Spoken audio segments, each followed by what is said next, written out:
Hey, thought it would be helpful to do a really quick video going over a few really important things to think about when it comes to marketing for your salon, which we should always be doing no matter what. I think it's super, super important.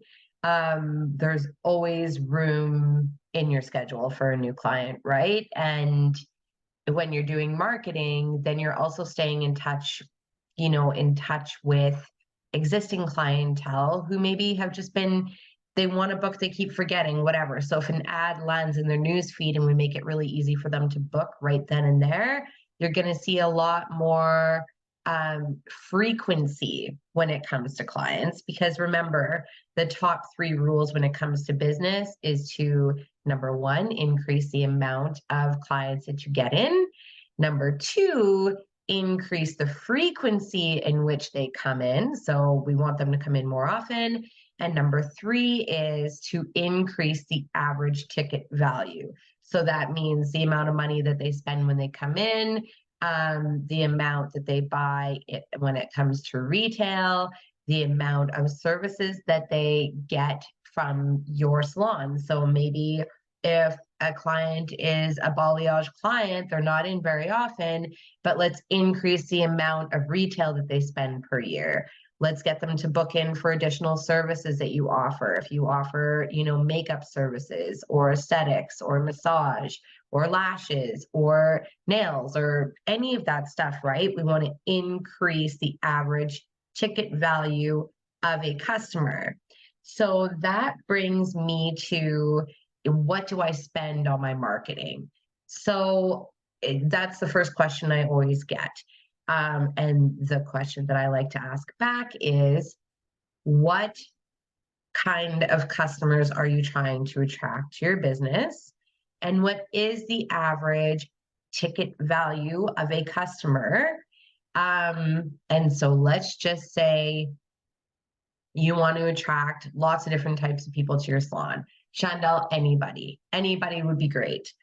We've got tons of different stylists that offer different services, that have a different personality, that have a different vibe. We're for everyone. And I can relate to that. My salon was as well. But when you try and speak to everyone, your message isn't really clear to anyone, right? So what can we do when it comes to budget and when it comes to content or the creative that we need in order to really speak to specific types of clients and attract them to your business? The really quick answer I'm going to give you is that the minimum that you need to spend when you're running ads on social media, so I'm talking about Facebook and Instagram specifically here, Google's different, is a minimum of $30 a day.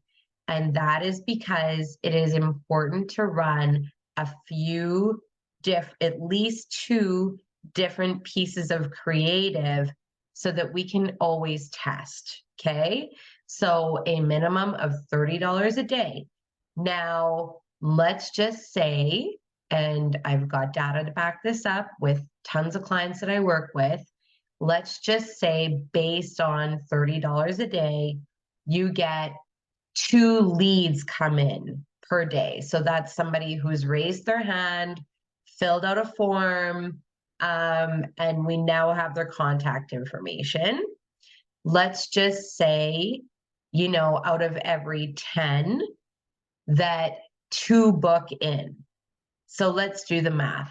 I'm going to pause here and I'll do the math.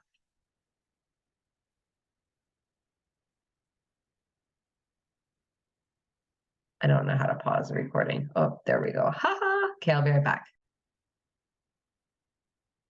Okay, I found a trusty new tool here, and I'm going to actually write this out for you so that it's a little bit more visual. Okay, so let's just say $30 a day ad spend. Okay, let's say on average you get 1 to 2 leads per day. Okay.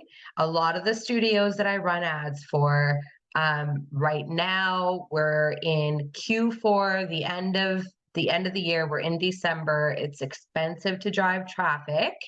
And so $30 a day ad spend minimum, 1 to 2 per leads a day. Your average cost per lead is $20, let's just say. Okay. So then let's say out of 10 leads, 2 book. All right. And then so then what that means is that your conversion rate is 20%. All right. So that means if you get 100 leads, then 20 book on a 20% conversion rate, which I'm going to talk to you about in a different video. Now, let's just say that your average ticket value, or your ATV, this is very important. I'd love for you to take a look and see right now on average, what is your average ticket value? And maybe each stylist is different. That's fine. Let's just say that the average ticket value is $200. All right. Now, this doesn't include the cost of color, all of that stuff. I'm going to say that if you have a really high cost in color with a ticket like this, then you should be charging higher, right? So let's just keep it simple here. Average ticket value is 200. Now let's say that the average lifetime value is 3 years. And let's also say they come in 3 times per year, okay? Now these numbers right here are low. I'm keeping it low for a reason, because I want to show you what one lead, what one new client basically is worth for you here, right? Now, as a rule of thumb, the only reason why a client is going to leave you is if they move, if they get pissed off at you, or what I found is after a divorce lots of times, or like after a death, or like something really serious that happens in their lives, then lots of times they find a new hairstylist once all of that's done, because there's just trauma there. Anyway, 3 years is short. I had clients that started with me when they were teenagers that are like well into their 40s and that would still come to me if they could. Okay, so what does this mean? This means that the average per lead is $1,800. If somebody spends $200 every time they're in, they come in 3 times a year and they come to you for 3 years. The average, that means what is a client worth to you? $1,800, okay? That's low. That's low. Can I make this a different color? Okay, all right. So this is fun. I like a whiteboard. Very cool, very cool. Okay, so then what did you spend to get that lead in? If you're spending $30 a day, if I do this, is that going to make it go away? No. Okay, if I'm spending $30 a day,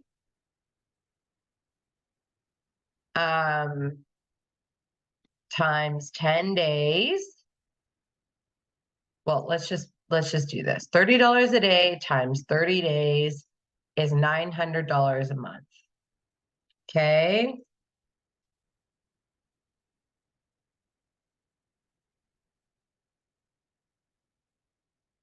All right, and then I'm going to divide that by 20.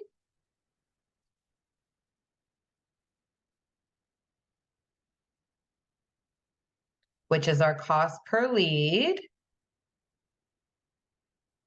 And that should bring in roughly 45 leads. Okay, if you close 20% of 45, that's 9 new clients booked. So now we just basically work backwards from there. How much space do you have in your schedule, right? Um, what are you comfortable with?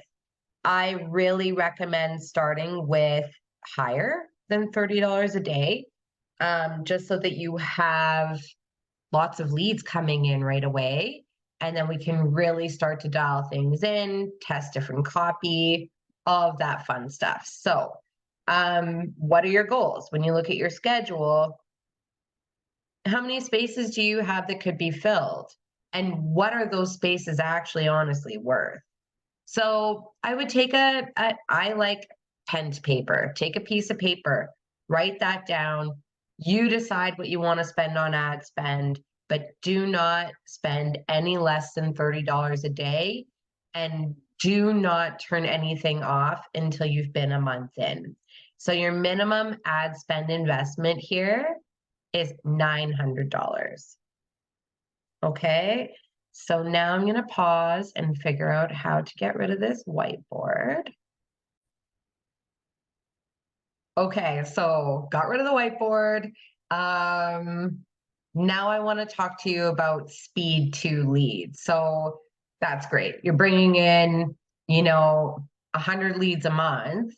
And how do we follow up with them properly? Now, first of all, a phone call right away is always going to be the best. If you have the capacity to do that, that's amazing. If you don't, then we are in the process of launching a virtual front desk offer that I'm pretty stoked about. So if you're interested in that, then let me know. You know how to get in touch with me. But what I want to show you now is the system in the back end that's going to make this sing. That's like going to make this magic for you. Okay. Very simple. I've just found over the years talking to salon owners, I know you're using other software for booking and for collecting payment and for all of that other stuff. And there could be a way that we can integrate with that software, but to get going and to keep things very simple, I'm going to show you the system that I'm going to send you access to in the next video, okay? And this is going to help you with your lead follow-up. This is going to increase your online bookings. This is going to allow you to get automated reviews. And this is going to also help you implement a brand new loyalty and rewards program for your clients. So remember when we talked about the average lifetime value of your client? You give a client rewards and points for buying retail, for referring, for giving you review, for giving you a testimonial, for doing those things. They then become a client for a longer amount of time. Remember when we talked about the frequency, the amount of time that people spend with you when they have points on the line? They're not going to go pop into somewhere else to buy retail real quick because they are out. They're going to make sure that they come into your salon and buy retail from you so that they can keep getting their points, right? Referrals, all of that stuff. It's killer. So take the time, write down, take a quick look at, even the next 2 weeks of your schedule. How many clients do you have room for? And then I want you to decide what you're going to spend on ads before you move on to the next video. In the next video, I'm going to show you really quickly what the system looks like and what you can expect because I'm going to send you login soon. And yeah, I'll see you there.